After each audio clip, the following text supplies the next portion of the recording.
नमस्कार दोस्तों, आदिशंकर एकेडमी के ऑनलाइन प्लेटफॉर्म पे एक बार फिर से आपका बहुत बहुत स्वागत है। तो हम अपनी बायोलॉजी की क्लास को आगे लेके चल रहे थे और हम अपने बायोलॉजी के जो एक सेल है, जो टॉपिक है, उसको लेके हमने बहुत सी बातें कर ली थी। हमने पहली क्लास में बहुत कुछ देख लिया था। उसके बाद हमने लास्ट क्लास में देखा था कि कोशिका भित्ति क्या होती है। हमने अलग अलग जीवों में अलग अलग प्रकार की कोशिका भित्ति के बारे में जाना था कि अलग अलग जितने भी जीव होते हैं उसमें कोशिका भित्ति किन किन संगठनों से मिलके बनी होती है। तो हम आज की क्लास में हम देखेंगे कोशिका झिल्ली के बारे में। चलिए देखते हैं कि कोशिका झिल्ली क्या होती है। कोशिका झिल्ली जीवों की एक ऐसी एक झिल्ली होती है जिसमें सभी प्रकार के पदार्थ पाए जाते हैं। तो हम देखते हैं कोशिका झिल्ली के बारे में। कोशिका झिल्ली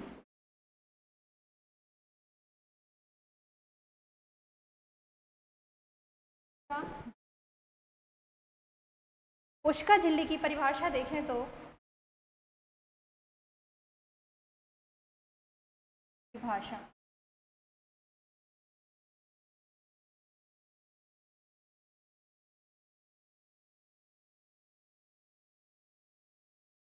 यह जीवों में पाया जाने वाला, यहाँ हम सिर्फ जीवों की बात कर रहे हैं, पाया जाने वाला बाहरी सुरक्षात्मक आवरण है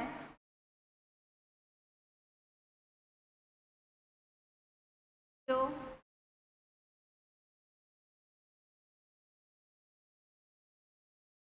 कोशिका को बाहरी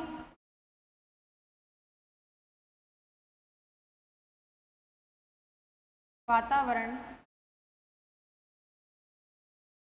से अलग करती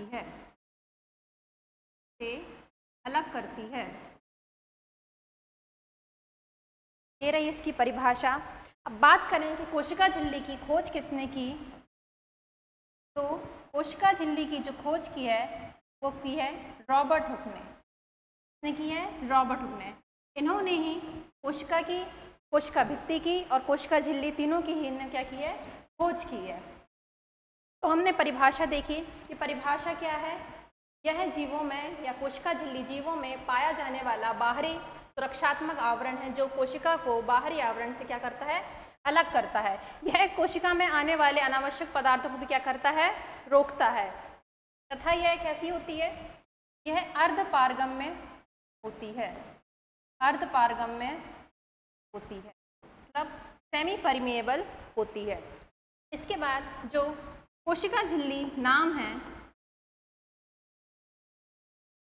वह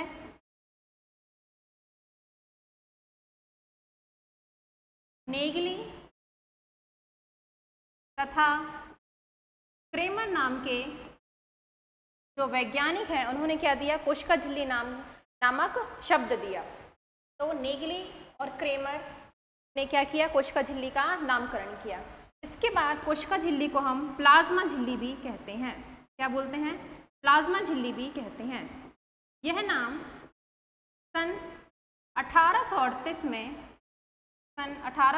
में श्वान द्वारा दिया गया। किसके द्वारा दिया गया था? श्वान द्वारा दिया गया था। तो कोशिका झिल्ली की संरचना कुछ इस प्रकार होती है, मैं रफली बताती हूँ आपको। कुछ इस प्रकार होती है। यह लचीली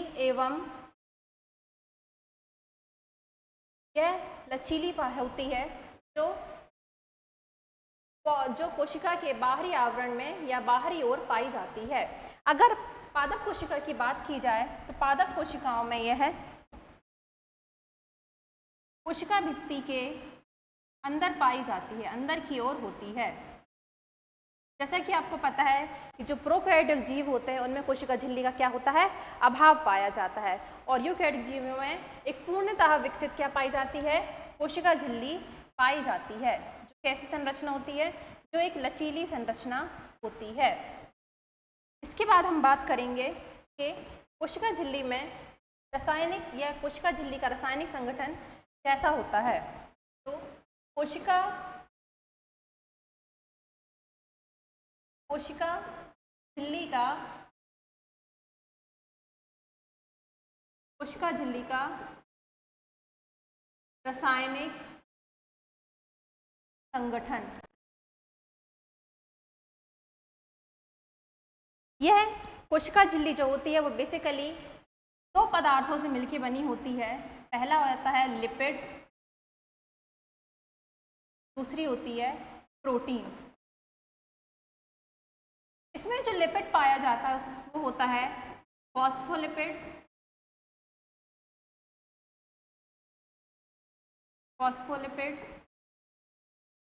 और जो प्रोटीन होती है वो होती है ग्लाइकोप्रोटीन।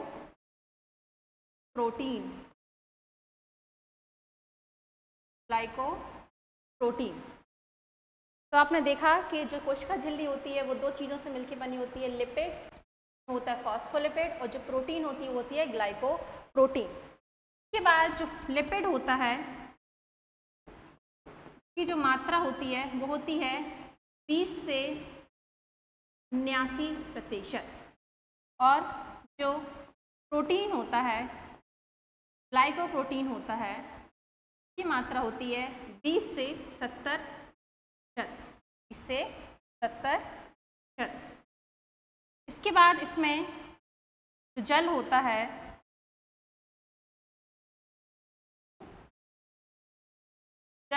वो पाया जाता है 20%, और कुछ अन्य कार्बोहाइड्रेट्स भी इसमें पाए जाते हैं जो कितने होते हैं 1 से 2%। तो ये देखा आपने कि कोशिका झिल्ली में कौन कौन से सब्सटेंस पाए जाते हैं। लिपिड पाया जाता है, वो भी कौन सा, फॉस्फोलिपिड। इसके बाद प्रोटीन पाई जाती है जो होती है ग्लाइकोप्रोटीन। इसके बाद जो लिपिड का जो प्रतिशत होता है वो होता है 20 से 79%। इसके बाद जो प्रोटीन होती है वो पाई जाती है 20 से 70%। इसमें जल की मात्रा होती है 20%, और जो कार्बोहाइड्रेट्स रहते हैं वो होते हैं 1 से 2%। यह है कोशिका झिल्ली का रासायनिक संगठन। इसके बाद हम बात करते हैं कि ग्लाइकोप्रोटीन क्या होती है। ग्लाइकोप्रोटीन, जो ग्लाइकोप्रोटीन होती है वह वसा तथा प्रोटीन से मिलकर बना एक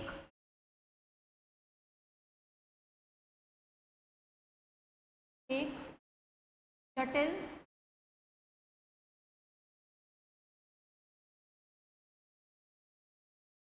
कॉम्प्लेक्स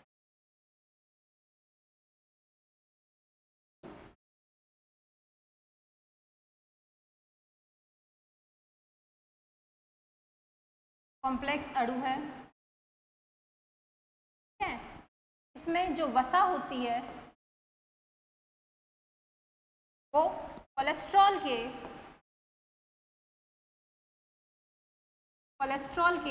रूप में होती है। कोलेस्ट्रॉल के रूप में होती है। तो जो कोशिका झिल्ली होती है उसकी कुछ संरचना अगर सूक्ष्मदर्शी से देखें तो कुछ इस प्रकार से होती है। बाहरी ओर प्रोटीन के दो आवरण पाए जाते हैं, बाहरी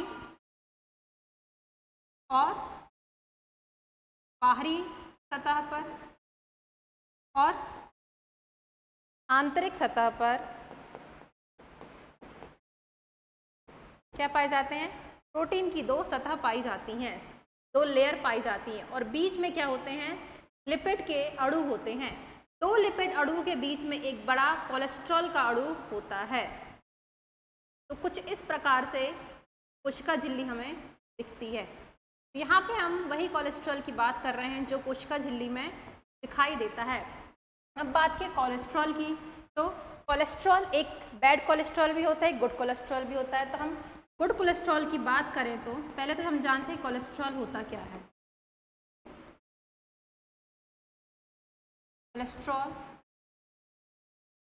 क्या होता है,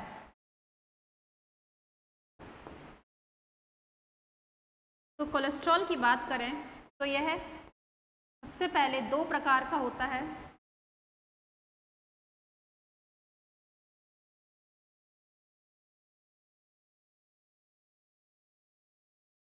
पहला होता है गुड कोलेस्ट्रॉल, जिसमें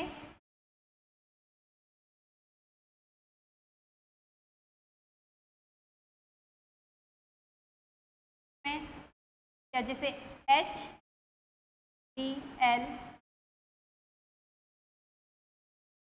HDG, और दूसरा बैड कोलेस्ट्रॉल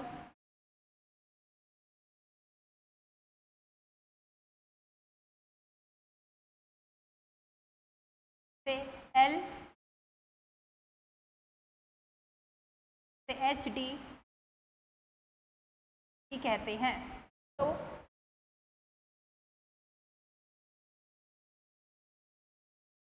पहला बात करते हैं हम गुड कोलेस्ट्रॉल की।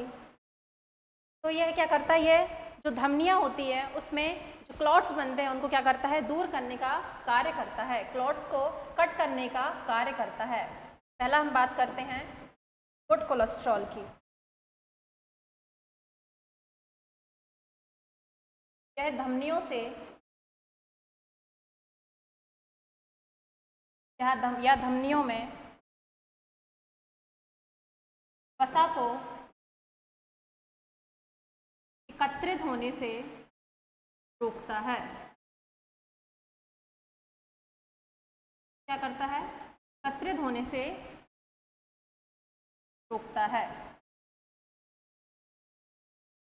इसके बाद बात करते हैं बैड कोलेस्ट्रॉल की।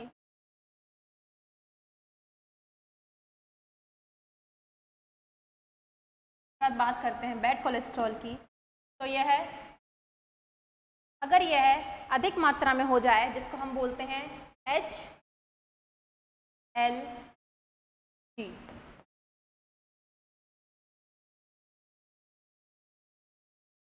तो ये क्या करता है, यह धमनियों में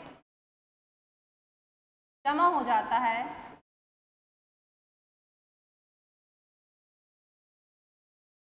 यह धमनियों में जमा हो जाता है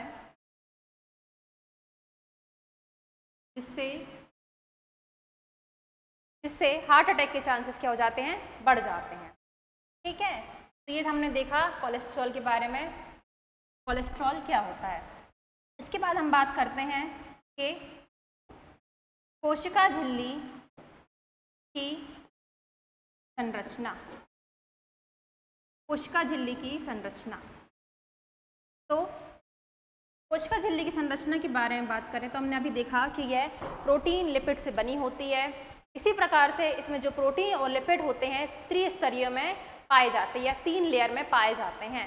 अभी मैंने आपको बता चुका है जो प्रोटीन की जो लेयर होती हैं वो 2 होती हैं, बाहरी परत और आंतरिक परत। जो लिपिड होता है वह कहाँ पाया जाता है, वह मध्य में पाया जाता है।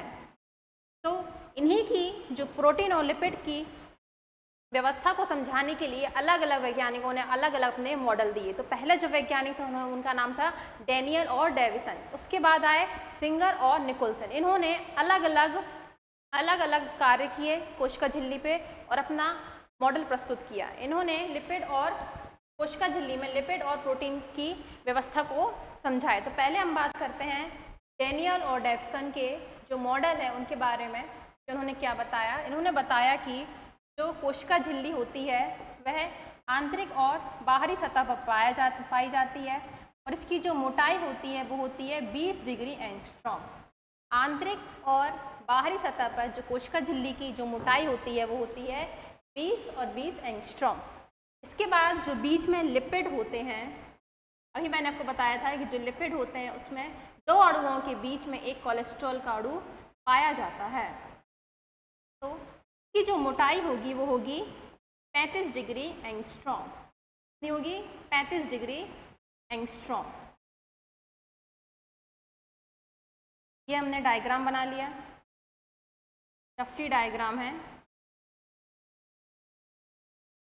तो कुल मिला के अगर हम कोशिका झिल्ली की मोटाई की बात करें तो कोशिका झिल्ली की मोटाई होती है वो होती है 75 डिग्री एंगस्ट्रॉम। कितनी होती है?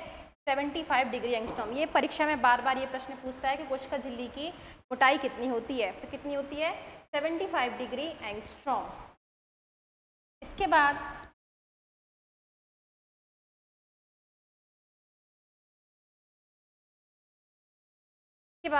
हम बात करेंगे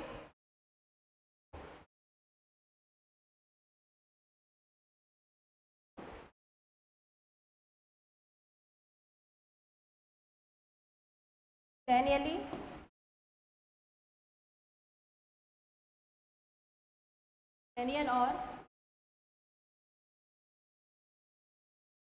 डेविडसन का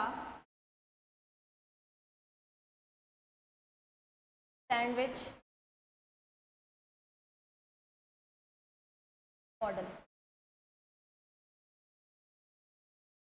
ठीक है, तो इनके जो मॉडल को क्या बोला, इनके जो मॉडल का नाम रखा गया वो है सैंडविच, डैनियल और डेविडसन का सैंडविच मॉडल।